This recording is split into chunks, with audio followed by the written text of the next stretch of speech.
What is going on, everyone? Welcome to The Catch. What is going on, The Catch fam? We are so very happy to be here tonight. This is, of course, The Catch, the NFL podcast where we give you up-to-date NFL news, NFL debate, and most importantly, fantasy football predictions. I am here, John, of course, your guy, and who we got Steven, tonight? yeah, hey, Who we man, you got? got Steven with you. I'm not going by Yeah, any yeah. aliases. But yeah, None. man, let's get Yeah. at it, dude. This is the division of divisions right here, man.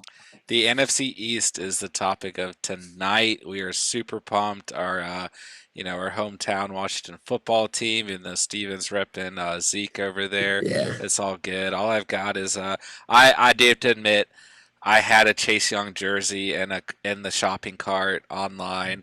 Then I had the Chase Young jersey, like the hoodie jump. You Oh know what I'm my saying? gosh, really? Yeah, yeah, yeah. But it wasn't gonna get here in time. So Dude, that's like my favorite jersey of like that I have right now, dude. That 99 is so sick. Yeah, yeah. And then I thought about the Fitzpatrick jersey for tonight too, but yeah. But I wish I could get maybe, a Fitzpatrick jersey that had like every single jersey on it, yeah, like just like a breakup of every team he's been yeah. on, including Harvard. Oh yeah, it'd be fresh That'd be too. sick.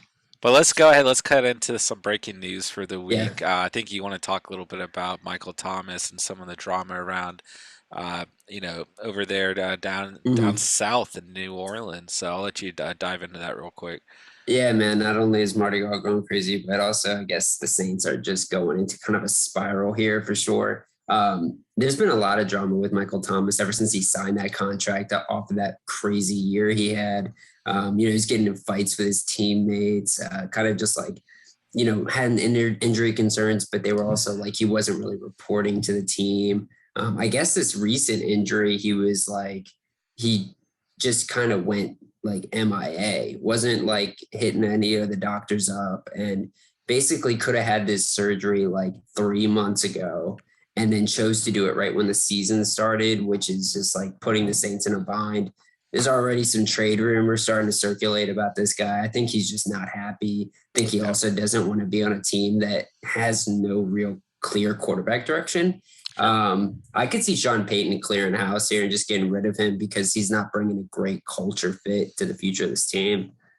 Yeah, I kind of worry this is like similar to like an Antonio Brown Yeah. situation.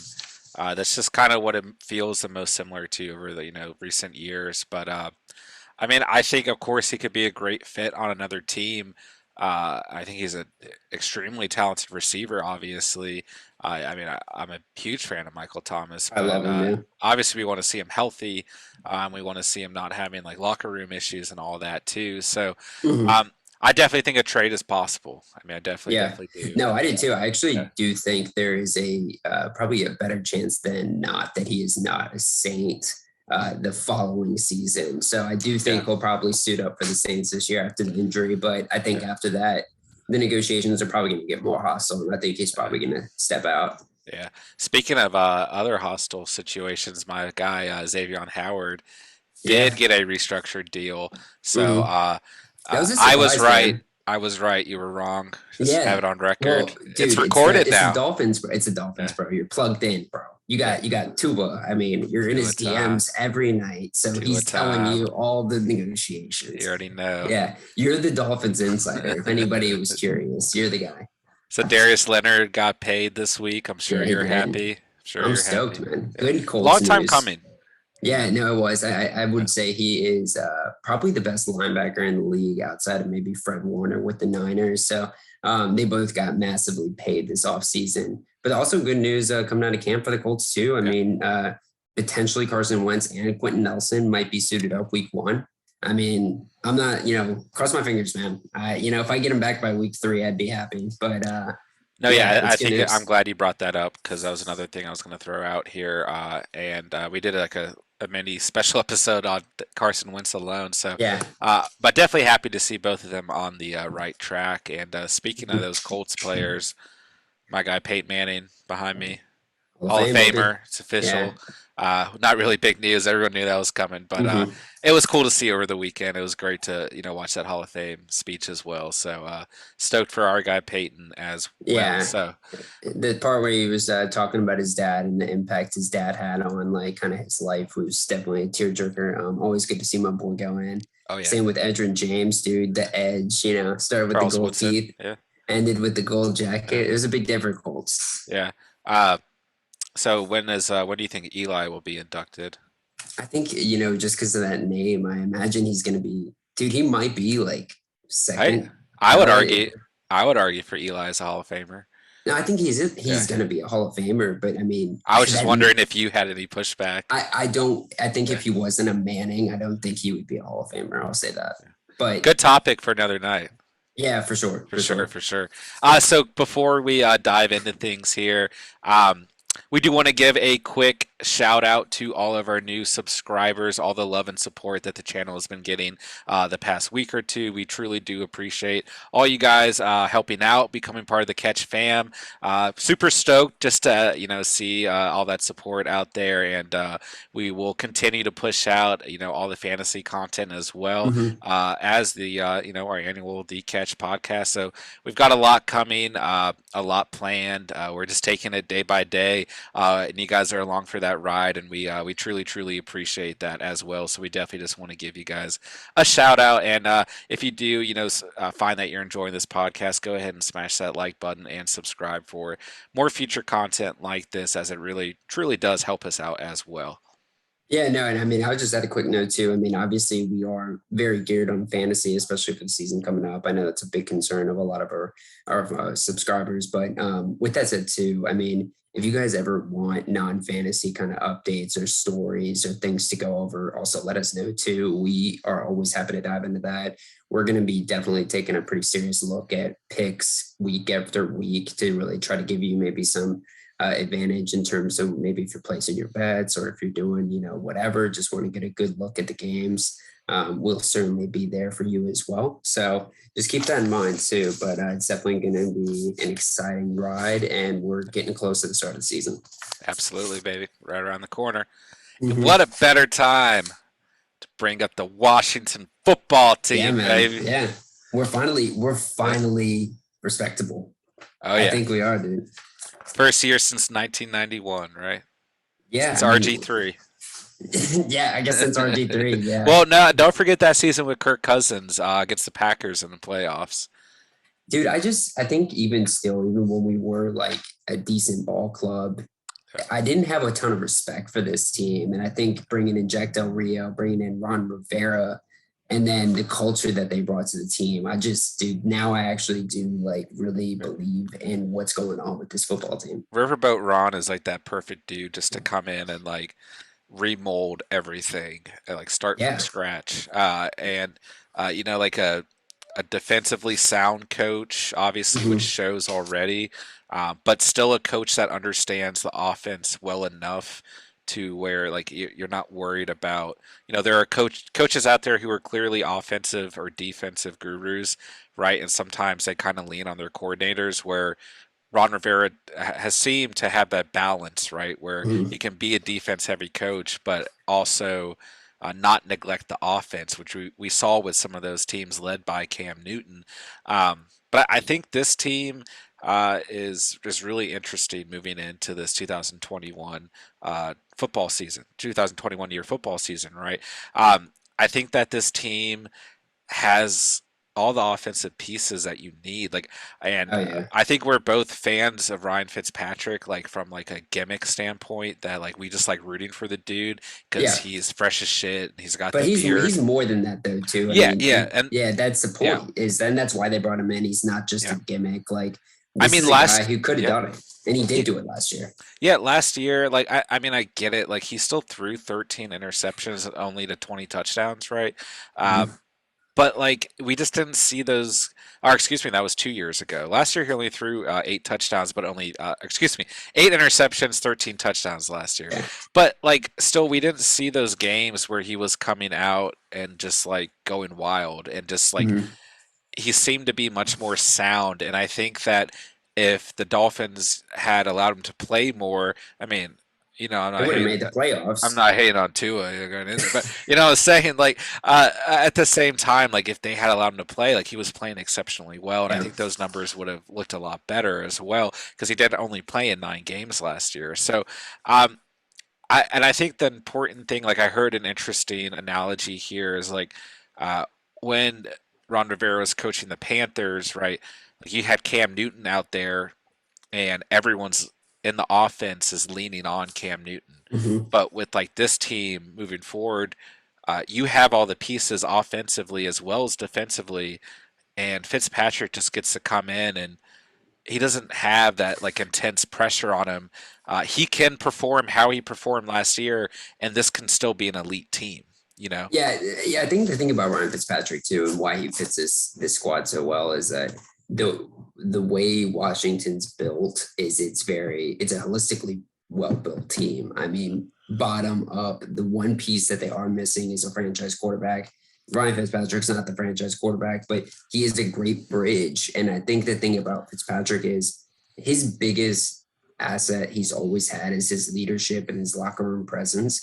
And I think that when you bring in a guy like that, replacing, people like Dwayne Haskins, that's going to be massive. And I think this is exactly what this ball club needed because, I mean, it's not like they could have gotten much better. I mean, in terms of like, if maybe in the draft, if they like traded up, they could have got a guy like Fields maybe. But I actually think for this year, I think Fitzpatrick would have been better than Fields for these guys, Yeah, and I which think sounds he crazy, but I sure. just think he's ready. I think he's ready for this moment. I think he's also like down the road, like he's the right guy to have in the building if and when you do go out and draft like your future franchise quarterback. He's the perfect guy to have that mentorship role. So, he's really the perfect guy to be on this team long term, and I would love to see him kind of retire and like kind of retire gracefully with this Yeah. squad and still have a role even if he's not starting in terms of mentorship and leading a future franchise quarterback. But Actually, yeah, I do think this is going to be his last team. He was actually going to retire before Washington gave him a call and said, "Hey, we want you to be a starter." So I think this will probably be his last squad. yeah, I would envision he starts this whole season. Next year, he does the transition and then walks out and is on top of his game. yeah. Well, for sake of argument for my trio, obviously Fitzmagic's my guy at quarterback. Running back Antonio Gibson really Mm-hmm. lights out last year, and then he got scary Terry Killer. McLaurin. Oh I yeah, know we're baby. both big fans of I Terry. love Terry McLaurin, dude. I'm Underrated, telling you, bro. underrated. This is a Yeah. guy coming out of college who was one of my favorites, bro, just because he reminded me so much of AB with that shifty route running. Oh, he is literally such a stud to watch on the field, bro. Yeah, he's for real. I mean, he is a true number one receiver, and he's been that since he was a rookie. Um, Yeah. and you start to kind of like look at this team. I mean, that's my trio, for tonight, obviously, right? Scary Terry, Antonio Mhm. Gibson, Ryan Fitzpatrick, right? But like Curtis Samuel, I think I know. Obviously, you're very high on him, and Yeah. I'm right there with you. Like, I think that's a perfect addition to this team. Obviously, an ex-Panther, which is interesting. You kind of look at some of these guys, right? And they have a history with Ron Rivera, and he's Yeah. definitely a player's coach. Like people want to come play for him. But besides that point, Adam Humphries, Steven Sims Dude, Jr. that's sneaky of a signing right there. Adam Yeah, Humphries was consistent as yeah, hell for the Titans, bro. absolutely. And Yeah. he's the perfect fit for this team, in my opinion, too. Mhm. Logan Thomas, like you could argue, is a not an elite tight end, but he's still top tier. Like he's Yeah. top 10. I mean, He's like, done this and he said, yeah, I do yeah, think he's top 12, top, I mean, yeah, you could argue he's up top there. 10. You could I do argue, think yeah, yeah. his value is certainly going to be hit this year. I think a lot of people, uh, actually, I'm not going to say a lot of people, but I do think part of his upside last year was the fact that they had very limited options. And the quarterbacks kind of like sought after a tight end in the middle, safer type of target. This is a sexy offense this year, bro. Yeah. Lots of And talent. and if you're gonna call this offense sexy, like this defense, Oh, yeah, they're like it's a they're dude. what's higher than sexy? Like they're loaded, Dude, bro. there is That like front seven nothing. is scary. Yeah, that's like probably the best front seven I have seen in some time. I mean, this I is mean, you don't even loaded. have to get past like two names, and you're already like, oh, that's pretty good. Like that's I enough mean, to at win us the a champ or yeah, a division, you know? yeah, it's a division and you make you go deep in the playoffs. I mean, let's not forget the fact that this defense alone was the reason that they hung in there with Tampa Bay, who won the Super Bowl. So They almost beat yeah, Tampa Bay last year in the playoffs, and like because people brush that off, yeah, but that was nothing to brush off, especially like with a lot of these players being mhm. young and moving into this season. So I bro, bro, Chase Young, like he had a great year, but like, dude, he didn't even like touch like the tip of like his peak. Like no, no. that was nothing to him, Like dude. you Like remember when Miles Garrett came out and people were like, oh yeah, like Miles Garrett's pretty good. Like yeah, that was worth the pick, right? That was worth the number one overall pick. And then like slowly we've seen Miles Garrett just develop year after mhm, year and like become the best, arguably the best defensive end in the league. Like Chase Young's progression, I think will be very similar, but I would argue would is going to be more elite in the end, and that's no knock on Miles Garrett. I think that's just no. my belief in Chase Young as a player. But um, yeah, Dude, I let's dive think in on Antonio Gibson and Terry McLaurin, bro. I'm sure, done sure, waiting, bro. These guys okay, are yeah, huge fantasy assets. I just start yeah. giving me your scoop on Antonio Gibson, bro. So like obviously played in 14 games last year. Had some competition for touches. A lot of weird like aspects to the Hmm. backfield last year, but like bottom line, like you can take out like rushing attempts, yards, all of that, and just look at the touchdowns. Um, and then just look at like his involvement in the receiving game, and he's Hmm. absolutely fantasy relevant. And I think Ryan Fitzpatrick is going to fall in love with this guy like slowly but surely over the season. I won't be surprised if he puts up 10 plus rushing touchdowns Yeah. next year, and then whatever he does in the receiving game will only add to it. So I certainly think like that. He should be closer to like RB10, RB9 in fantasy. And I have a lot of confidence in him, and I think he's one of the best fantasy selections with where you can draft him overall. And Terry McLaurin, someone I can't pronounce his name right to save my life. If you guys have been watching our mock drafts, I'm like Terry McLaurin, but that's McLaren, yeah, yeah. McLaren. But like I do think, like I already said, he is a true receiver number one. Like there might be Hmm. a little bit of hesitancy, like in standard scoring leagues, around his touchdown number. 7 touchdowns his rookie year, 4 touchdowns last year. But I think from a PPR standpoint, he's a solid number one receiver. You should not be scared. No. If this ends up being your number one fantasy receiver, and I do think, obviously, the other note is that he's got a legitimate, consistent quarterback for the Yeah. year. Yeah. He has never had, Dwayne Haskins, his teammate in college, correct?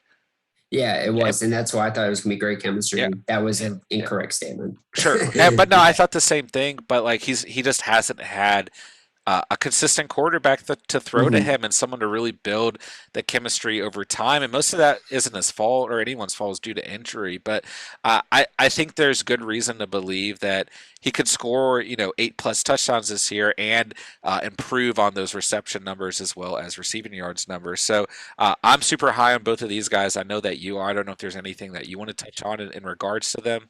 Yeah, I mean, I think like just to piggyback off on first on Terry McLaurin here, it's deeper than just like the numbers. Let's start looking really at like the relationship here with Ryan Fitzpatrick. Ryan Fitzpatrick's been hammering him in the training camp. I mean, just targeting him nonstop. Ryan Fitzpatrick is notorious. Not only is he a gimmick, but he is notorious for heavily targeting the wide receiver one. I mean, he made people like Devontae Parker extremely fantasy relevant, and Terry McLaurin is Devontae Parker on steroids. Yeah, Like, I mean, it is not even close. I mean, Terry McLaurin last year had 134 targets. I could see that easily mushrooming by like 30 plus more targets. yep, yep, And it's going to be good targets too. yeah, It's going to be not like crappy little dump offs. Like, he's going to get serious opportunity to have massive catches. And the way you're getting him, I mean, you're getting him in like third, fourth round value right now. I do think this guy has like some of the best upside at receiver, to be honest. yeah. And when you look at that like top 12 type of like receiver ranking. So I'm in love with this guy. And I think at first I was like, oh yeah, I just like him as a player. And then I started to really dive in on like how much Ryan Fitzpatrick's gonna help him. This is huge. And I wouldn't be scared off by like the other receivers they kind of brought in this year because I think it's just going to open it up even more. Absolutely. And I think, just a quick side note, like obviously I think we're both really big on Curtis Samuel and how Mhm. much he's going to improve this offense and be just a solid number two receiver on this team. And then Mhm. you look at the slot guys they have between Adam Humphries and Steven Sims. And I mean, you could argue that Curtis Samuel or Terry McLaurin could play some slot roles, but I think overall this offense has all the pieces that they need. They have a good enough offensive line. They've got a tight end that can come out and play, and Mhm. they should not be slept on whatsoever. So that kind of brings me to my fantasy like burning question for this squad is Ryan Fitzpatrick like not only the best fantasy value from this team overall, but is he the best fantasy value at the position uh, in the entire league? Because you're able to draft. I mean, he's going at like QB 19 overall right now, and he's got the fourth easiest schedule from a fantasy perspective for a quarterback this year, as well as everything we just went over. Like, if you have half the faith that like myself or you do in this team and how much they're going to improve, and this is someone you can draft super late in fantasy leagues. I mean, the value is crazy. Yeah. Okay. Well, so before I get on this, I do want to talk about Gibson real quick. The reason for it being is since we've done a ton of mock drafts, you guys can see it on our channel. Antonio Gibson, someone we've been targeting, and he is currently at RB number 12. He's going second round most often we've seen in the mock drafts. This is a guy that I definitely think should be looked at before maybe a Jonathan Taylor. And depending on somebody we're going to talk about later, but if Saquon Barkley's injury continues, because Antonio Gibson only had those 170 carries, and that's going to mushroom as well. Because I think this offense is going to be more focused on him. I think if he gets over 220 touches, this guy, I don't even know what the ceiling for this guy is. Nobody does. Yep. Back in college, the dude only had, I think he had under 50 carries in college. Like, dude, like nobody knows the ceiling of this guy. And Yeah. that's something to look at because when you're at that RB2 cusp, and first round, maybe you go out, you take another running back, or you take a receiver, a wide receiver one in the first round, fall back in the second. You got Gibson, who's going to be a running back number one next year for sure. Can't really say the same about somebody like Taylor with all the stuff going on with the Colts, to be honest. Sure. But that was, I wanted to get that off my chest about Gibson because I do love this guy. But Steven's got um, strong feelings for I Antonio do, man. Gibson. I do, dude. I'm excited for this offense. With Fitzpatrick, bro, like honestly, like I get what you're saying. I get like the kind of like the stats are laying out there. It's a great argument for sure, and this guy's got value. But Fitzpatrick, along with other people in that tier 4 for quarterbacks, I'm more inclined, depending on your league, I'm more inclined to hold off until after the draft and stream those kind of players. Sure. Unless they're a rookie, and then I think about drafting them, but not. I'm not trying to draft Ryan Fitzpatrick, to be honest, bro. Well, I mean, I thought you were going to bring up Tua right there because I'm not he's bringing up Tua, bro. I'm not no, bringing him yeah, up. I don't necessarily like. I don't disagree with that sentiment, but I think in like deeper leagues, in super flex leagues, he's definitely worth a look. Without a Yeah, doubt. But yeah, I don't disagree. But I do think like if you completely fumble in your draft and you're just at like you're at a total loss for quarterback, like I think he's worth the pick towards the end, more based on the schedule and difficulty there. A very, very easy schedule. But then again, I've talked about Ben Roethlisberger a lot, who also has a very easy schedule this year and is not really getting drafted. So, yeah, bro. And I um, mean, there's also the strategy of like if you do want to take a guy like Fitzpatrick because he has incredible value, I would understand that strategy too if you're going after a two quarterback set where you draft a guy like Trey Lance or Justin Fields, Trevor Lawrence, like these three guys who could end up blowing the hell up to be top 12 quarterbacks. But you pair him with a Fitzpatrick, someone that's going to make it maybe at least start off your regular season. You know what I mean? yeah, yeah. Yeah, well, I think we'll dive more into the Washington football team slightly when we go over unders. But I think the overall sentiment between me and you is that this team is going to be very good.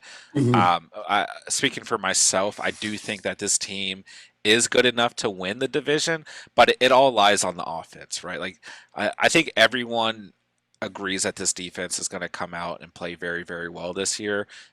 It's going to lean on the offense, but we can Yeah. go ahead and divert unless you've got any final points. Yo, my last thing that I want to kind of note is another receiver that and another player on this Washington football team offense that I think everybody should be paying attention to. Dynamic Brown, receiver, rookie receiver from UNC. This guy was a freaking stud in college, bro. And he plays that outside position that I think like Terry McLaurin does. I could see very easily he ends up kind of elevating into like that wide receiver 2 role, and Curtis Samuel maybe floats into the slot a little bit. Hmm. So this is a guy who I think does maybe he's not like a total sleeper right now, but just keep an eye on him. I think this guy is somebody that could end up becoming at least relevant for next season. That's why I leave the college football player, the upcoming past college football player research up to you because you do better than I do. But let's uh, let's crack down what many the team that many people are favoring to be the division winner, depending on how you talk to the Dallas Cowboys. I'm Looking at interested. if you're on HBO, they damn sure are. Yeah, yeah, I am disappointed. I told you earlier I haven't watched any episode of Hard Knocks, which came out the night before we recorded Mhm. or started recording this podcast. So we are leaving Hard Knocks discussion off the table, Yeah. but it may have some impact and probably something potential we could have brought up here. But I will let you dive into the Cowboys to get us rolling with them. Yeah, bro. By the way, I don't know if you can hear the absolutely like nut storm that's going on in the background, but um, yeah, no, dude. The Cowboys, for the first time, I think like actually might be somewhat relevant, and maybe for the playoffs too. But I'm not gonna I'm not gonna put any bets on that, knowing their history with the playoffs. Yeah, But bottom line, dude, their offense is disgusting. It's yeah. loaded. We were just talking the other day about who might have the best receiving core. We were talking about the Steelers. Bro, I don't even think it's close, dude. Like the Cowboys, like is pretty crazy. Yeah, I mean, just with Amari Cooper, CeeDee Lamb, Michael Gallup alone, I mean, these guys are grossly good. I agree. Yeah. But yeah, but my trio, dude, I mean, I'm pretty set in stone with like all three of these players too. I would definitely snag any of these guys. Dak Prescott, Ezekiel Elliott, CeeDee Lamb. That trio right there, I think, is going to really shake up fantasy football next season. Yeah. Um, this is I like as good of a super stack as you could probably possibly get out of a trio. Not to interrupt you, I just don't understand why everyone's sleeping on Michael Gallup, like in general, from a fantasy perspective as well. You make the interesting comparison there because this receiving trio is very similar to the Pittsburgh Steelers receiving Mm-hmm. trio as well. Like Amari is kind of that juju, like kind of veteran red zone Yeah, guy. CD Lamb's like that explosive, like Chase Claypool type just do guy, whatever you want to do. and then Michael Yeah. Gallup he gets all the receptions, all the dirty work like a Deontay Johnson. Uh, Mm-hmm. so yeah, I completely agree with you, but I'll let you keep rolling. No, yeah, I mean, one quick note on Michael Gallup. I mean, this is a guy who would probably be a wide receiver 1 for another Yeah. team. Contract year this year. Yeah, contract year, and I don't think he gets renewed because the Cowboys just probably don't need him, and I think they know that. But I do think Gallup is going to come in. Dude, where you can get him in fantasy drafts, it's like pretty absurd. Like you can get him like at the end of your draft. Definitely worth a snag too, knowing how like injury history like ridden freaking Amari Cooper is. I mean, the guy can't stay freaking healthy. Yeah. But so yeah, definitely Michael Gallup, I think is like probably the biggest sleeper on this offense and somebody you should definitely put on your dartboard throws for the end of the draft. That guy and Blake Jarwin. I mean, Blake Jarwin's another like sleeper. This is a guy who is a very talented tight end, but also is going to soak up a lot of red zone looks from Dak Prescott. Um, but honestly, I mean, these guys are minuscule in comparison to the big trio, dude. To start off, Dak Prescott, ADP 56, quarterback number 5. What's your gauge on Dak Prescott, to be honest? Because this is a guy who I think very easily could be like QB1. And I say that with like full confidence because, not only does he have like an unlimited amount of like potential, like talent wise, but he also has like a serious amount of weapons, which we already talked about. And he can run the ball too. Like he averages like Yeah. pretty serious amount of rushing touchdowns a season. I think he has like 4 to 6 touchdowns every year of his career running the ball. I mean, and yeah, I don't see that really changing. They can use him like a serious weapon in the red zone. So, what are your thoughts on him? Because I do think that quarterback 5 spot's like pretty good, but he has Yeah. upside. Well, yeah, I mean, he averaged 371 passing yards per game last year.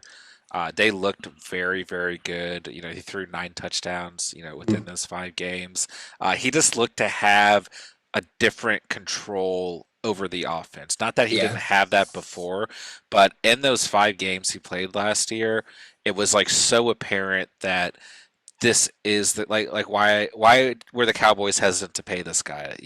Like it was so apparent that this was everything that the Cowboys were looking for in a quarterback. Paired with a new offensive coordinator, like it just looked like everything was falling into place. Mhm. So obviously that injury, very devastating, and I don't necessarily disagree like whatsoever that he could be a QB1 after this year by any means. But don't I just have like one of those feelings about the Cowboys overall, I guess. Not that I doubt Dak Prescott, but I kind of just doubt the organization. They almost feel like they're cursed, Like they just always have like some wave of bad luck or it just we've never really seen them come to fruition like since the 90s. So I don't doubt Dak Prescott, but for whatever reason, I doubt this team. Like I think they have all the offensive. Yeah, you're not wrong to think that either, honestly. I mean, Yeah, just like I was saying, I mean, their yeah, history sucks in terms of like yeah. consistent winning. But I do like I love Dak Prescott. Like I think he's a great Yeah. quarterback. I've always been a fan of Dak Prescott. Like he's a professional. Like he's got great morals. Like you listen to the guy talk, you listen to him tell his story. Mhm. Like he is that guy that other players want to play with. So I have all the respect in the world for Dak Prescott. But and I think just double down again. Like, yeah, I won't be surprised if he's QB1 this year. And I think there's a lot of people out there who firmly believe like he is going to be a top 3 quarterback, statistically speaking, this coming year. And I have nothing. I have nothing to say against that because I certainly think that he can, and I think that this offense has all the pieces to enable that. But I think the bigger problem for this offense as a whole is that we're just not quite sure how the defense is going to perform. And this offense is going to be a lot better if they're the team stacking up the points as Mhm. opposed to if they're the team playing from behind or continuously having to go out and score and having that pressure on them. But if they can come out and the defense can play uh, better Shit, than dude. last If they year. can be on the field, bro. Yeah, I mean Yeah, they yeah, were atrocious last year, which was, yeah, I mean, that's a really good point you made. I mean, this that was a major reason why this offense was so damn explosive. yeah, Um, but I mean, it didn't really carry over when Andy Dalton was there. So, I mean, we could sure, still say that Dak Prescott was a massive part of that. sure, yeah, Um, but I mean, like, so I think the one of the reasons I brought that up though about like him being QB1 is like, I say we lock in, right? I think we're pretty confident in like that top 3, Lamar, Patrick Mahomes, Josh Allen. I think those guys are pretty solid there.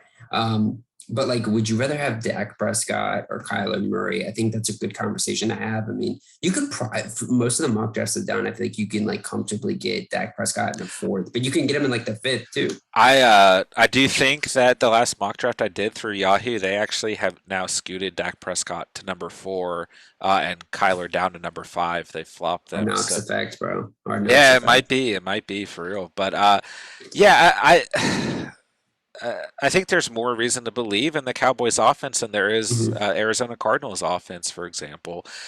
So uh, I don't know. I think Kyler obviously he gives you more of the rushing edge. Not a knock on any of what any Yeah. numbers that Dak has put up. From a rushing standpoint, and he does like you touched on it when he's in the red zone. He's like, "Fuck yeah, I'm gonna run the fucking Yeah. ball in." Yeah. We've seen that year after He's year. got that John Yeah, Elway courage, bro. He's and ready to fucking die for it. I do think obviously like the injury affects that. Like he's gonna have to be a little bit more hesitant, but. Let's not get it twisted. Like, last note for me on Dak Prescott, right, is like he got paid and then he went out last year and he got hurt. And he was proving that paycheck, right? Like all Yeah, the way through those games. But I guarantee you that Dak Prescott still does not feel like he's proven to his fan base and his teammates and the organization that he's worthy of what they paid him. Because injuries screw you up mentally, man. Like, yeah, especially with everything he had riding on him. I will not be surprised if he comes out just lights out this year. And it's more about him proving it to himself, more so than fans or the organization, his teammates. Like he's going to come out and put his money where his mouth is because he didn't necessarily get to fully do that last year. So yeah. that's my final thought on him. No, yeah. I think before switching gears over to my favorite player on this team, fantasy wise, I think just one thing for the listeners, like definitely be watching this shoulder injury that he's got going on right now Sure. because the Cowboys are definitely, being ho hum about it, saying it's not that big of a deal. But Troy Aikman during the Hall of Fame game comes out and says that he thinks the Cowboys are downplaying this injury and that it's something more serious. So just something to monitor because it sounds very weird to me that somebody as involved in the organization like a Troy Aikman would say that. I don't know, Um, man. I think Troy's out to get Dak still. Troy and uh, Tony, they have like a yeah, GM. They're like, oh, we got to shit on Dak today, bro, bro. and honestly, I don't put it past Troy, but I mean, I'm just joking. just no, I mean, just watch out because, like, dude, that would be horrible for this Yeah, team. But is the exact kind of bad luck you mentioned, bro. This Cowboys team is cursed, dude. for real. So Yeah. honestly, I wouldn't be surprised. Yeah. But shifting gears over to Zeke Elliott, bro, my favorite player on this team. This is a guy who you can like literally bank on just being the biggest stud on the field, like game over game. This man is gonna freaking eat every time he touches the ball, and he looks like he is in the best shape of his career, bro. He looks hella good. He is like ready and primed to finally prove everybody right about the contract he got.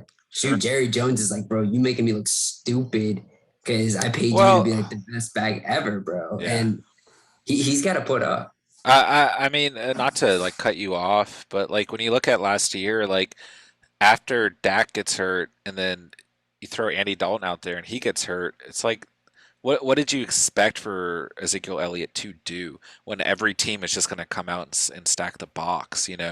All the pressure's on Zeke, and Mhm. every defensive coordinator knew what the primary game plan was going to be. So I don't necessarily disagree with you and people who have that sentiment, but like, what else was he supposed to do? But just to touch on that too, it's like Ezekiel Elliott is the definition of a three down back. Like I know you're a big fan of him, but I Yeah. am too. Like I always have been, Yeah. and that's been like my conflict with the Cowboys. Like over the past couple years, is like I really, really like Dak Prescott as like a person and a player, and I really, really like Ezekiel Elliott as a person and a player. But I fucking hate the Cowboys. Yeah. So I fucking hate yeah, it too, bro. yeah, This is like my yeah. least favorite fucking football team And I think ever we like been. all these receivers a lot. Maybe like we're not as big on Amari Cooper, even though I've drafted him like the last Yeah. 2 years in fantasy. Yeah. But he just doesn't present It anything doesn't that's mean he's like, not a fucking stud, dude. yeah, Like he's yeah, a stud. like Yeah. CD Lamb's much like more flashy and fun to watch. But Yeah. yeah, I'll let you keep rolling though. No, I mean the thing with Zeke that I think kind of spooked me the most about last year was his fumbling issues, and that's why I think it's a really important point to say that like it looks like he's totally checked in this season. Like his head's in the game. He's in shape. He's not screwing around and gaining weight because I was like, man, did he like kind of just lose his touch for the game? Because that the fumbles is a mental thing, especially when you're like a stud back like Zeke. So I definitely thought coming into this year, his ADP was going to be like closer to like on the turn of the second round just because of how bad he finished the season off. But I mean, ADP number 5, I think he's priced pretty like correctly. Well, And if you're there 5 or 6 sometimes too, I mean, like yeah. I can't advise you to not take him because I think you're getting a 300 carry back. I'm seeing mock drafts now where he goes number 3, like in front of Yeah, Derrick Henry. So bro, I like I him more than Derrick Henry. I think it's all about like your faith on this offense and how they're Yeah, going to perform, and I think that leads us to the receivers who studs, bro, are stacked. studs. Yeah, Stacked, yeah, like we said before, but I mean, CeeDee Lamb leading my trio right here, ADP 34, wide receiver 13. I think out of that, that grouping tier where He's up there with like a Justin Jefferson, people like that. I think this is a kind of guy who can break out and be into that top 12 receiving core. And I Yeah. think his floor is still really high. I don't really see him falling like past wide receiver like 15 or 17. I mean, this is a guy who like was on pace to beat Justin Jefferson's season last year. Just, obviously he didn't really get as much playing time from the beginning, and he had freaking Andy Dalton. So, I mean, I think everything is looking right for CeeDee Lamb this year. They're not keeping him in the slot, which was originally a concern for me. They're moving him all over the field. Amari Cooper's already hurt. This is a guy who I think is going to really have a great freaking season this season.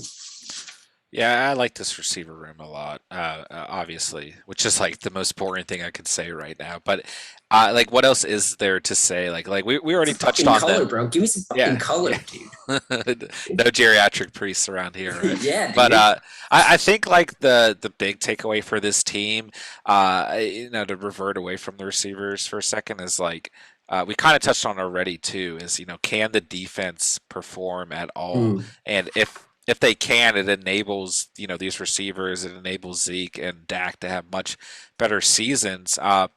And like I've heard a lot of mixed things about Dan Quinn as the defensive coordinator, and I like think it's going to be good for them. I because think it's going to be there's good for them. I'm kind of hearing like people are like, oh yeah, Dan Quinn is like a Jesus Christ to this defense. Yeah. He's going to fix everything. And then I've heard a lot of arguments. You look at the numbers, like I didn't really put any of them together, but a lot of the Falcons, numbers defensively, and now they dealt with a lot of injuries too, and injuries to key starters. But those last couple years, Dan Quinn was the head coach in Atlanta.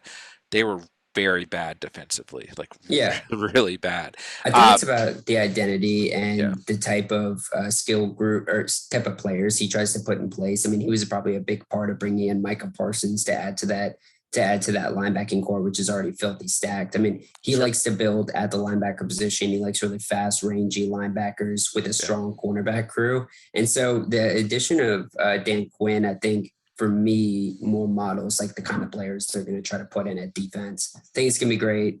I'm not too worried about their defense improving. I mean, it was just dog shit last year. You can't get much worse. That's true. That's Cow true. shit, maybe, but cat shit's actually the worst Okay. Okay. shit. Hey, we do not hate cats here on the catch. Just want to put that out there.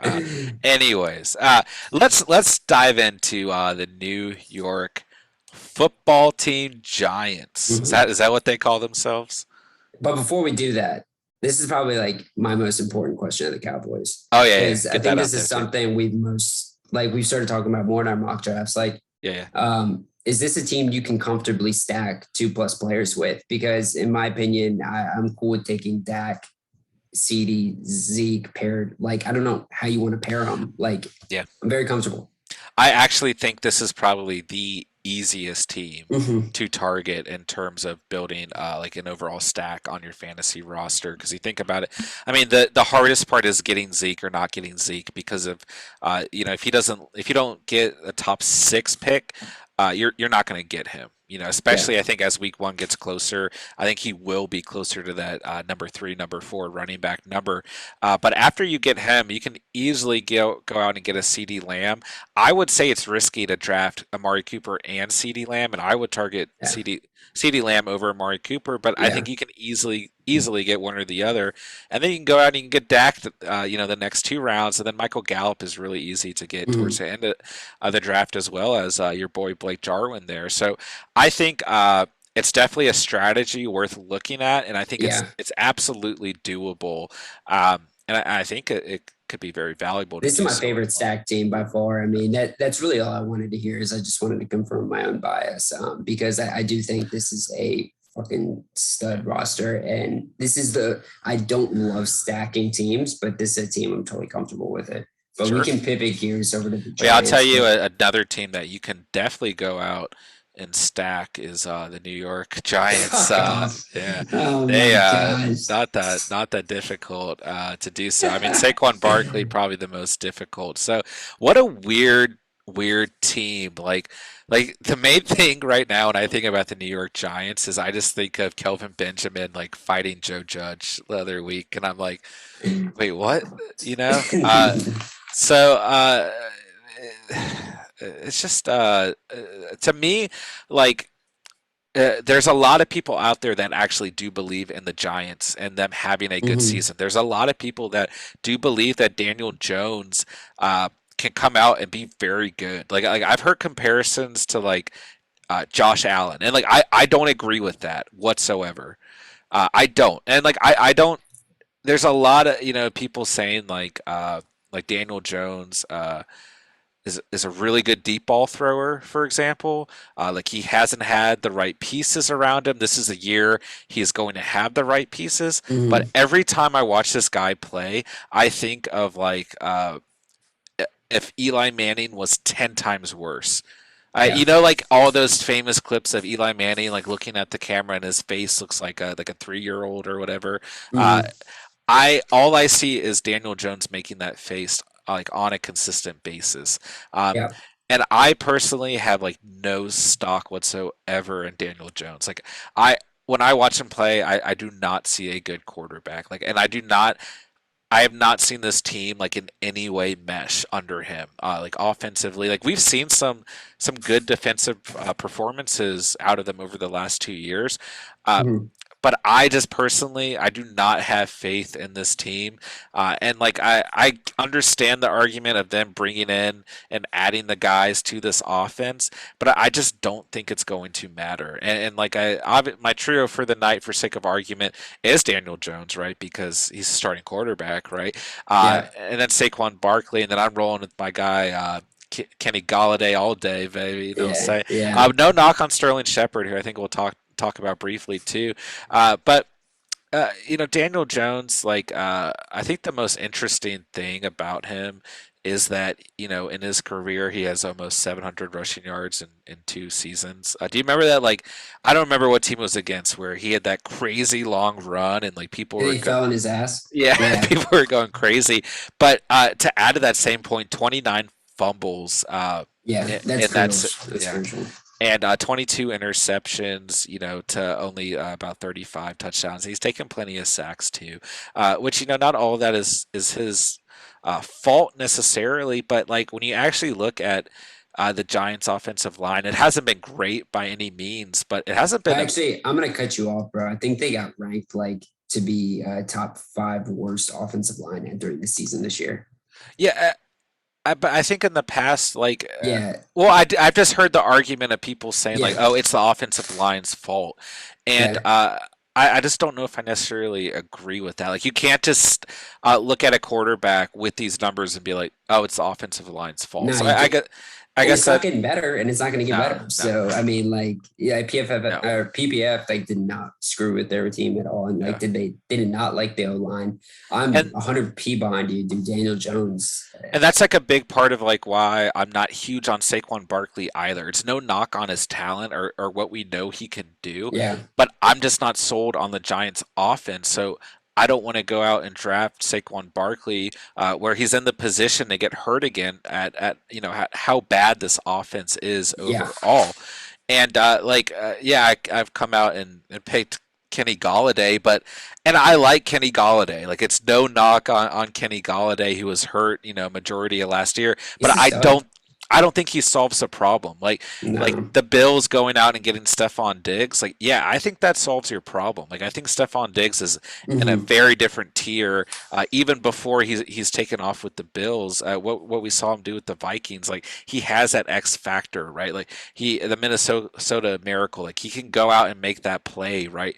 He has that confidence. Kenny Galladay is a very good receiver, but I just don't know if he solves the problem from a receiver standpoint. So, and then like I think Evan Ingram isn't that bad of a tight end. Like people really hate him, and he's not like a tight end that's going to go out and score a lot of touchdowns. We saw him his rookie Or year if he was score. on another team, he would though, Yeah, because hella talented. yeah, I completely agree. He can stretch the field vertically as good as any tight end in the league, in my opinion. Like, not to shift to fantasy, but from a fantasy perspective, I think he's a great PPR value where you can get him. But overall, like, I'm just not sold on this team. And like when you look at their defense, although we've seen them perform well and at times last year, like They were good last year. performing very well, I really don't give a shit. Like, I am just not sold on Yeah, this team. Like, I don't think anyone could say anything to me that would sell me on this team. Maybe other than the fact that over the past decade, the NFC East has been extremely inconsistent. yeah, But I still, I'm just not there with this Giants team. So, for sake of argument, yeah, Daniel Jones, Saquon Barkley, and Kenny Galladay, and like I think there's a lot of people out there who are still super, super high on Saquon Barkley. And yeah, like the dude had over 1,300 rushing yards his rookie year, as well as over 700 receiving yards and 15 total touchdowns between both categories. But uh, I'm just not sold on Saquon Barkley because I'm not sold on the New York Giants as an offense overall. So I've got very little stock in the Giants overall. Not a lot for me to say other than I'm just not a Giant fan. And I don't hate them for their coaching decision because a lot of people would just go out and get a Sean McVay copy, and I think they did try and go out and get a guy like more similar to what Washington did in a Ron Rivera, someone who's going to take the culture and shift it and bring in discipline and all of that. But I think in the long run that they need to hit the reset button. And some people might think that I'm saying that too early, but that's just my take. yeah. No, I mean, it does sound like you absolutely hate this team. Yeah, This is the opposite of the Dolphins for you. yeah, But no, man, I don't think you're unjustified. I mean, I don't even know how much it really is worth going into it more on my end. I think you covered kind of all the bases. I would say that what they tried to do here is they took the strategic approach of we're going to put in a whole lot of assets around you, Daniel Jones, and if you don't turn out okay, we're moving on. yeah. Similar to what the Dolphins actually are doing with Tua, Hey, where they're I'm a bringing. little offended, bro. I'm a little offended. Oh, You're putting my guy Tua in the same category as Daniel Jones. while it's not justified, I think they're doing the same approach because, I do agree yeah, with you. I'm just yeah, yeah, yeah. They're and like to be honest, bro, like outside of the O line, like this team is really talented, and if they had a good quarterback in place, I think they could win some more ball games. I mean, bro, like I'm not saying this because I think he's like a better quarterback, but like I would not be surprised if Mike Glennon plays a game this year. Whether it be for injury or whether it just be because Daniel Jones like royally fucks up. Like I think Mike Glennon plays this year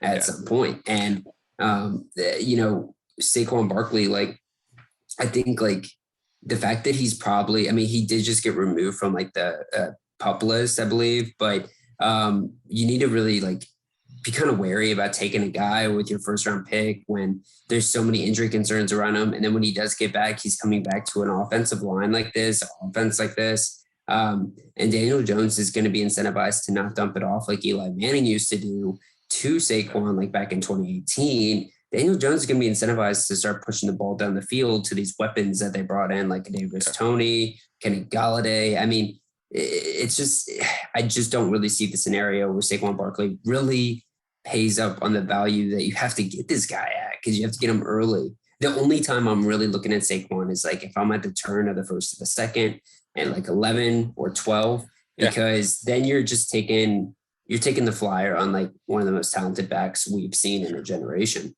Sure. Um, Yeah, and I think like final note on Daniel Jones in this team. Well, we'll put this out there, fantasy perspective. Sterling Shepard's my sleeper on this team. I think he can come in if you have any faith in this offense. He is a solid number two, barring any injuries. We've seen him deal with a lot of injuries, but I still, even with the addition of Kenny Galladay, I don't think you should count Sterling Shepard out because he has been fantasy relevant when healthy. So add him to your draft boards. Keep an eye on him. But yeah, you guys know that I have obviously a lot of faith in this team. But last note on Daniel Jones, this is really like a make it or break it type year for him. It's his third year, right? So it's kind of that third to fourth year, and this is a guy that like Eli Manning and Peyton Manning like endorsed, and I think. Obviously, he's got to perform at some point, or else you will see that pressure and a guy like Mike Glennon, like you said, possibly have to step in. So it's definitely an interesting team to follow, and hey, maybe they will come out and perform well, and I hope they do. I think John Ross is on this team too, which like I personally think is super dope because he's not.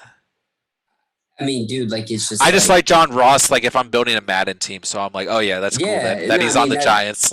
no, that's straight. Like, Yeah. because like I do, but like in terms of like, just No, like he's not what are gonna. you trying to Yeah, do, like Gettleman? Like, I don't understand like yeah, what you're really trying to yeah, like get across. yeah. I honestly like really kind of like want to just shift gears to another organization because Fly, Eagles, yeah, fly. yeah, yeah. I think this is like a pretty appropriate time to come in and talk Yeah, about the Eagles because this is sure. another organization who seems to be um, just kind of like also like in flames, but also not like as dog shit as the Giants at the same time.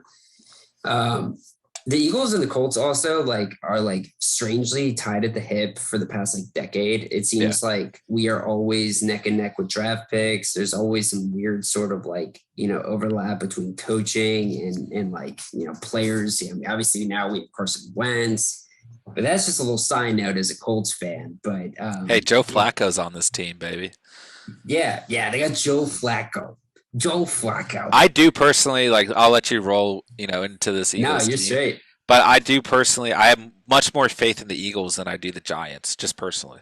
Yeah, no, and I mean, I don't think you're wrong. I mean, I think that's like kind of what's so crazy about this because the Eagles currently, I mean, we'll get into it later, but they're right now projected to be the worst team in this division, and I'm not too sure that's like really appropriate. Yeah, Because I think when you look at this offense, Jalen Hurts has like so much upside. My trio is going to be Jalen Hurts, Miles Sanders, who kind of has an asterisk next to it because I'm really not a fan of this guy.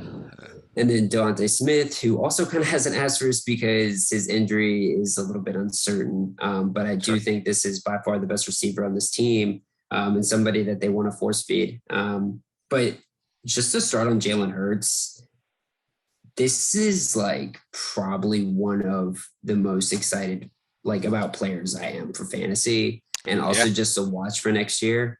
Jalen Hurts is built like a tank, like that Cam Newton kind of build.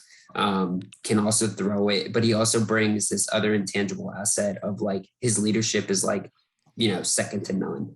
He's totally taken over this locker room. He won the locker room even when he was a backup. I yeah. mean, this is a guy who I do think is going to week over week be somebody that commands this offense. I Jay think Hurts, baby. yeah, and I he like is, Jalen a lot. I really do. yeah, I I love think him. more Kyler Murray when I think of how we saw him play last year. But Yeah, um, and he, dude, this is a like he went. I had him and Kyler Murray at one point, and yeah, yeah, I was like, bro, like I don't know who to start. And I yeah, mean, you couldn't really lose either way because the thing about Jalen Hurts is, especially in this Eagles offense, is like he has such a high floor because he can run the ball and he often has to run the ball. But you don't have to worry about him getting hurt as much as yeah, like you would like a Kyler or something yeah, because this guy's built like a brick shit house. I mean, this guy's fucking yeah, tough, bro. And I mean, that's why, like, in the yeah, red zone, like, this guy might be like a serious Cam Newton type of yeah. weapon. But let me just kind of, before I start, spreading my You done love and describing men's bodies now? well, no, because I'm going to Okay. come back and I'm going to talk about his physique some more, his Yeah. Okay. straight tone. But but no, I mean, like, I'm going to come back to Jalen Hurts because it has to do with my fantasy question of the day for this team. But Sure. Miles Sanders, ADP 39, running back number 19. Yeah. I've been doing a lot of mock drafts with you, and I've been seeing that this guy is falling. I think it's not really like just me alone on this. People are like, dude, this guy is sketch. He's been terrible at training camp. He has been dropping passes left and right. Last season, he was one of the league's leader in drop passes, and he's a fucking running back. And the people like he was like compared to like had way more targets than him because they Yeah. were fucking receivers. Yeah. This is and like that's a problem though because when you're drafting running backs and nowadays in fantasy you're drafting for PPR value as well, and they brought in other guys like Kenneth Gainwell, they got Boston Scott, they got fucking I mean they have a carousel of running backs back there, bro. Well, yeah, I think that's the worrisome thing, right? Is like the Eagles historically, uh, even through different coaches over the past couple of years, have uh, seemed to enjoy having kind of that like Bill Belichick approach to the Yeah. backfield where there's several guys who they want involved. And I think you're certainly right. This roster has a lot of depth at the running back position. But I think the key thing that you mentioned there is like you've seen him falling. And I think that's the key word because I think if the price is right, he's worth a draft pick. But I'm not going to discredit people who don't want to draft him. Like if you're shaky on a running back, and he's kind of in that tier near like a DeAndre Swift or J.K. Dobbins, even like a Joe Mixon.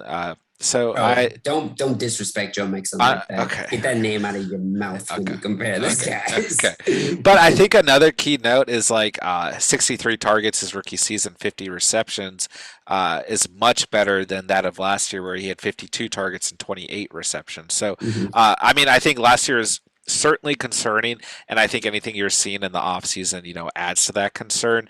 But I'm not completely, not sold on this guy. I'm not completely sold on him either, but I think if he falls to you in fantasy, from a fantasy perspective, he's worth the price. And then I think from a real life football perspective, I don't think from an Eagles standpoint, there's really as much concern just because this running back depth chart has the depth. So you're going to be able to rotate other guys who can play that role of a receiver back in there. So um, I don't disagree with you. I don't completely agree with you, but I think it's certainly a fair Yeah. take from your perspective as well. Yeah, I mean, I think the thing with Miles Sanders is I think we're going to see him pretty quickly turn into a two down back as opposed to a three down back, which is what they drafted him to be. Apparently, Boston Scott has been like really running with the first team a lot too, and they are super high on that rookie running back Kenneth Gainwell. But another thing with this coaching staff, I mean, Nick Sirianni coming over from Indianapolis, he is, more inclined to follow that carousel running back core as well, which is so prevalent in the Colts system. And I think that they will benefit a lot from that during the regular season. I think they're going to rely on like a three back at least type of carousel. So it's going to be tough to, in terms of fantasy, really rely on anybody. But I do think in terms of like how they utilize these running backs as a pure football perspective, I think they get enough value out of it. Um, but with that said, before I jump into the receivers and just kind of get back to Jalen Hurts, who you can also get ADP 92, QB number 11 on the season. So right inside that top 12. I think that's kind of an underestimate though, of like how good this guy can be. Is there a chance, because I have a bold prediction here, our first bold prediction of the night, baby, by the means. But I think Jalen Hurts could possibly lead this team in rushing touchdowns, rushing yards, and passing touchdowns. I like don't think that's out of the question, like at Sure. all. Like I think Well, that's actually pretty damn feasible.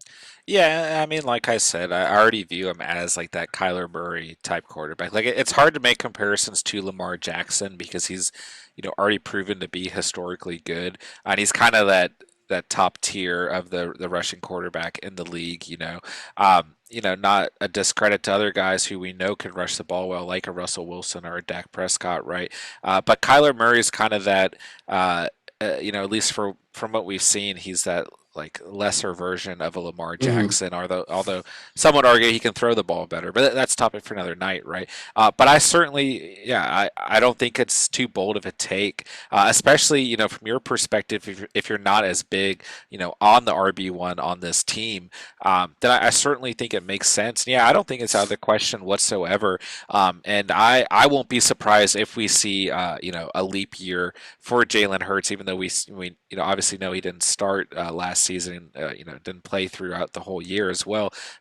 To where we kind of see how Kyler came out and kind of lit the league on fire, and that's really my main reason for believing in this team so much more than the New York Giants is I believe in Jalen Hurts, and I Yeah. think he's certainly capable of leading this offense. And Mm-hmm. no narc on Carson Wentz. I just said no narc, no knock on Carson Wentz. He is a narc sometimes, bro. No knock on Carson Wentz. But when Jalen stepped in and started playing, like it was very apparent that, like, in my opinion, the Eagles needed to roll with Yeah. Jalen Hurts. That he had that type of firepower under him. So yeah, I don't think it's a bad take whatsoever. Yeah. And I mean, dude, like I think the fact that we both agree to that and think that's like a damn well good possibility. Um, this is my fantasy question of, this team as well as honestly this whole division is like, can Jalen Hurts be the fantasy MVP of the year this year? Because what you like to see out of a fantasy MVP is like a quarterback to really jump into that top five perspective in terms of rankings and really just kind of blow your league up because you're getting him at a discount to what the hell he's going to do for your fantasy team. Honestly, bro, I think he is like just as good as any other odd here to win fantasy football MVP. Part of Um, me wants to say like sure, like no, maybe, like I'm not really sold, right? But knowing like your history of how you've drafted quarterbacks over the yeah. years, these are like the type of people that you or type of players that you target. They Mhm. always seem to work out. So I'm just going to remain neutral and say that you're probably right on this. Yeah. I certainly like even from my own perspective, I don't think it's out of the question. Bro, I yeah. yeah, I just think when you kind of look at like some of the players around him that are being drafted too, and then you take another gander at the top five. I don't really see as good of an argument for another player outside of Jalen Hurts because he's just really in a good spot to where you can get him, yeah, and then his opportunity to just be a fucking workhorse back there, both in the running and yeah. passing game. And dude, like it's not fair in fantasy how they treat running touchdowns as opposed to passing touchdowns. Like he's just going to get that opportunity to be like an absolute game changer. So basically, if you can get like one takeaway from like the Eagles as well as like this whole podcast, I do think like just take a look at Jalen Hurts and where you can get him on your fantasy drafts because, dude, it could be like a real game changer for your team. Well, my Um, my final note on the Eagles: Jason Kelsey, Brandon Cooks, Lane Johnson. Solid, dude. Well, all Stud O healthy, line. all Yeah. back and healthy. Yeah. And That's solid, which uh, is that's going to big time. benefit him. Yeah. It's going Yeah, to benefit him too, because he can sit back there and throw it to guys like Devontae Smith when he comes back and he gets healthy.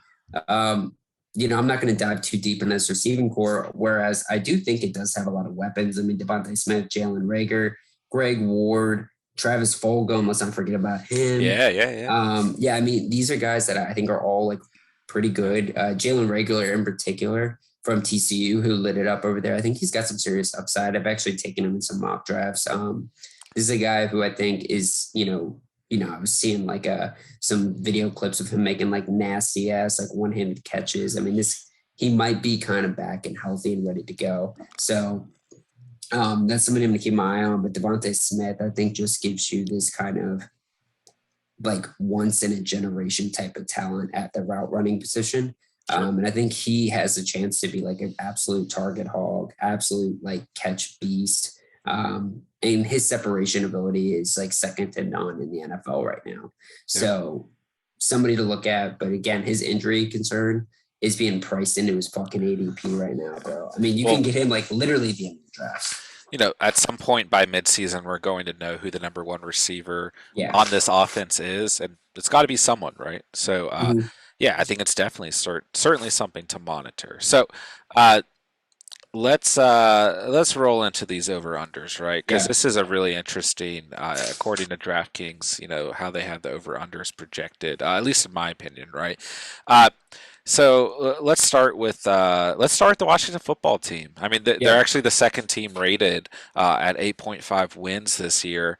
Um, I'll just go ahead and tell you I'm taking the over. you know, I can't hate you for that, Yeah. bro. I mean, that's not bad. I'm That's not a taking them bad to win the take. division. Yeah, I'm with it, Oh, I bro. want, I want to, I'm dog. I with it. want to. I Yeah. mean, dude, the fact that they do play the NFC East, like I think this defense is going to come out. It's going to win ball games for them. I think the offense is improved. Yeah. They got some like they do play the NFC South. That looks like, which is pretty Yeah. tough. They've got some Um, tough games, like they do, but they're only yeah. projected at 8.5 wins, and I certainly think they're more capable of that. And like you're kind of like it's 50-50, right? Like they have to be able to beat the Cowboys, and they have to Mhm. be able to split at least split Philly, and they have to be able to at least split New York, right? And then they have to go out there and like they have to establish themselves this year, and they have to have some of those unexpected wins against some of these better teams. Yeah. And I'm with it. I think they're going to do it. But Yeah. that's just my take. So, Man, it's hard because I am so high on this team. I actually think that 8.5 is like really solid. I'm not really willing to kind of take the over or the under on that. I mean, if I were to be though, I'd probably hit the under, and that's no knock on them. I just think that like one unfortunate thing about defenses is you always see regression year over year, whether it be positive or negative. It's hard to get much better than the Washington football team's defense was last year. This offense, I think, is going to be vastly improved. But the one thing about Ryan Fitzpatrick is like we love him, but is he that guy? He's never really done it for a full season before. So Yeah. it's tough I to mean, really hey, say this guy's going to come out and do it. yeah, But I don't like hate your pick on that, bro, because I yeah. think this is a very good chance. The first half of the season before their bye week is really difficult. Like Mm-hmm.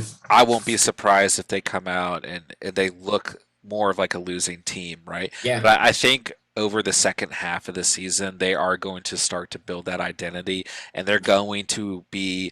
Uh, they have literally, I mean, week 14 through 18, Dallas, Philly, New York. Like I Yeah. think they are going to come out and prove themselves within the division, and I won't be surprised if two teams from this division make the playoffs, right?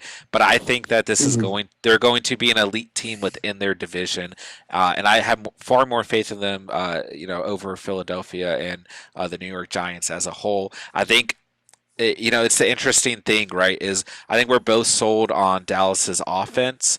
And we're both sold on Washington's defense, right? So we're gonna see that clash towards the end of this coming season, and it's gonna be a lot of fucking fun to watch. Which kind of Yeah. brings me into the Cowboys, who've got 9.5 wins as their over under. All right, and I'm interested to get your take on this before I give you mine. Yeah, no, I actually think this is a major slam on the over. I'm pretty high on the Cowboys during the regular season. How that turns out in the postseason, I'm not too sure, but I think there's actually a world where Cowboys come out week one and beat Tampa Bay. This is a chance that this team wins like maybe 11 plus Yeah, games. I'm not too tripping about that, to be honest. I mean, this is a team that has an MVP player candidate potentially in Dak Prescott.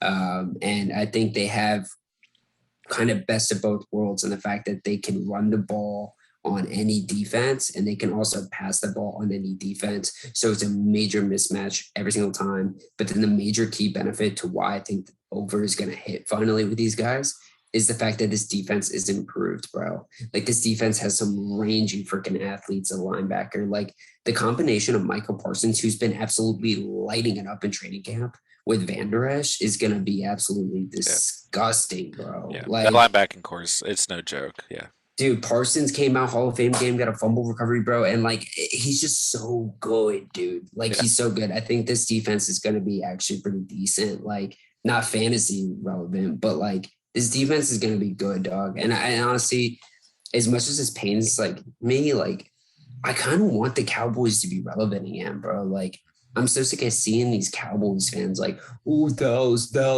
like, bro, like you haven't won like since I've been yeah. alive. Like, I like Jalen Smith too. Just another note. Like I really like yeah, Jalen he's Smith. talented. I think he's just such a natural like football player, and I love his story too. So I do like the linebacking core there a lot. I do think they have an easier schedule than the Washington football team, and Mm-hmm. I think it's much more realistic to take the over on Dallas to win the division just based off of their difficulty of schedule. Um, Mm-hmm. and I'm still taking the over. I don't know how that really works out mathematically. That I'm taking Washington football team at the over to win the division, and still taking Dallas at the over. But just looking at Dallas's schedule, I certainly think they're going to win more than 9.5 football games this year. Um, but I still think end of the season that clash amongst the division. I just have a feeling that Washington's going to prove a lot of people wrong. But Bro, uh, they play each other again, like you were saying, week 14 and week 16. Those are going to be massive games. And yeah, actually, that would be a fun ass game to go see for the tickets are open yeah, and obviously the stadiums are open. I would love to see it yeah, yeah, yeah. right after Christmas Day, bro. I mean, that's pretty sweet. All right, sweet brother. So Yeah. let's move on to the Giants, dog. Giants at 7 wins, solid Under. 7 wins. Under. I mean, I think like listening, if you listen to this podcast already, like I'm out at the under, right? And I actually think that they have a very difficult schedule. Like they play all of those teams that I look at as like exact mid tier that are going to come out and do everything they can to beat you and are good Mhm. enough to beat you, but are also going to lose a lot of games. So like Denver, Atlanta, New Orleans, Carolina, Las Vegas, Miami, like the LA Chargers, like all those teams, Chicago Bears, like these, Chicago, yeah, yeah. those are the teams that literally like they had the pieces there. They're just not quite there, other than Miami with Tua Tom baby in there. But you know, uh, but they According have to it. you, he's not starting by week 10. They just I think they have a the most difficult schedule hands down out of all of these Yeah. teams in my personal opinion. Uh, and I'm taking the under by a long shot, Mhm. bro. Like Yeah. This could be a bad team. This could be yeah, a bad team. I think they have a tough schedule, bro. Like I would not be surprised if they only win 3 or 4 games this year. Yeah, I mean it's tough to say that, like, but like at the end of the day, I wouldn't be surprised. And at a certain point, bro, this team might be hoping they do start bottoming out so they can get the quarterback of next year. Yeah, So let's not discount that either, because sure. once you start really getting shitty, you start looking at, hey, Tank let's for tank a Tua, little. right? Tua's little brother's coming up, man. Yeah, Apparently, yeah, he's yeah. he's just as good. Yeah. But yeah, I mean, we already went all over all of this, right? I just don't have any faith in Yeah, this team. Like, there are a lot of other teams that I'd be willing to bat for, like, and defend in some circumstance, right?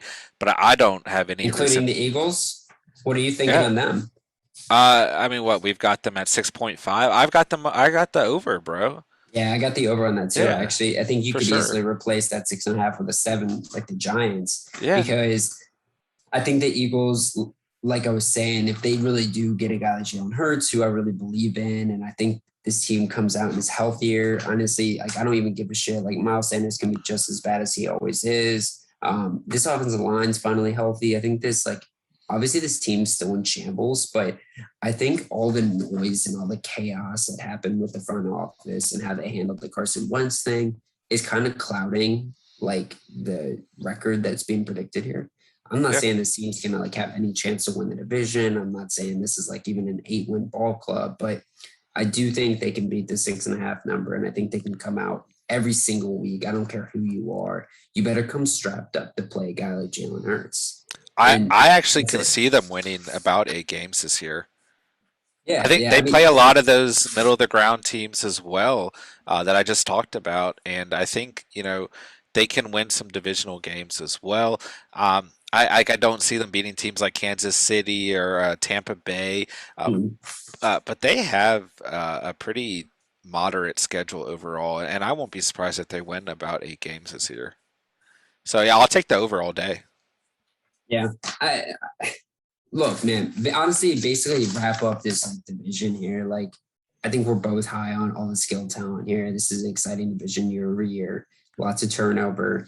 But we're both really high on this Washington Football Club as well as the Dallas Cowboys for two different reasons. I mean, obviously one defensively, one offensively, but um, this is one where like these late games in the season, that's where this stuff is just so exciting, bro. Yeah. And I love how they're pinning up the schedule. Like Yeah, it's so intentional, and like I get it from like every standpoint why the NFL does it, yeah. but it works too. Like it's 100 times more exciting if Mhm. And I'm ecstatic to watch some of those games, and I think we both have like a love for this division, as shaky as it's been over like Mhm. our entire life, right? Mhm. I'm super stoked. I'm super stoked to watch Washington be a relevant team. I'm Yeah, stoked man. to see Me Dallas come too. out and to prove something. I'm stoked to see Jalen Hurts come out and solidify himself, also prove something. And I'm stoked to see my take on the Giants be 100% accurate and them just be abysmal, right? Yeah, So, I'm just excited for them to move on from Daniel Jones, bro. I think yeah. that test is over. Hey, we might be wrong. He might come out and be Josh Yeah. Allen 2.0. I mean, Peyton's vouching for him behind us. I can hear him in my ears. So, uh, hey man, NFC East no longer going to be the NFC least. I'm here to guarantee that. Yeah. So I am stoked, absolutely. As we cap off this episode of the Catch, man, that was a blast. I don't know Yeah. uh, what you thought, but I had a ton of fun. NFC Imagine this. East, bro. Imagine this, bro. We just got done covering the NFC East and we just talked about Daniel Jones. The division we're jumping to next, AFC West, we got Justin Herbert and Patrick Mahomes, bro. Oh, I cannot wait till next week, dude. Yeah, One of my most, I've been pumped for this division since the yeah, beginning of this podcast, bro. I yeah. cannot wait, dude. And hey, I'm very interested not to touch on too much, talk about. Hopefully, I'm hoping I get the Denver Broncos because I got Dude, some things to say, bro. And hey, don't sleep on those Raiders, dog. Like I keep saying, they're gonna come out and pound you in the mouth no matter what. John yeah, Gruden's still at the helm, dog. he's a So, Gruden grinder, baby. He's a oh Gruden yeah, grinder. yeah, yeah, you know it, dog. Not So, a great coach, but he's a Gruden grinder. great commentator, right?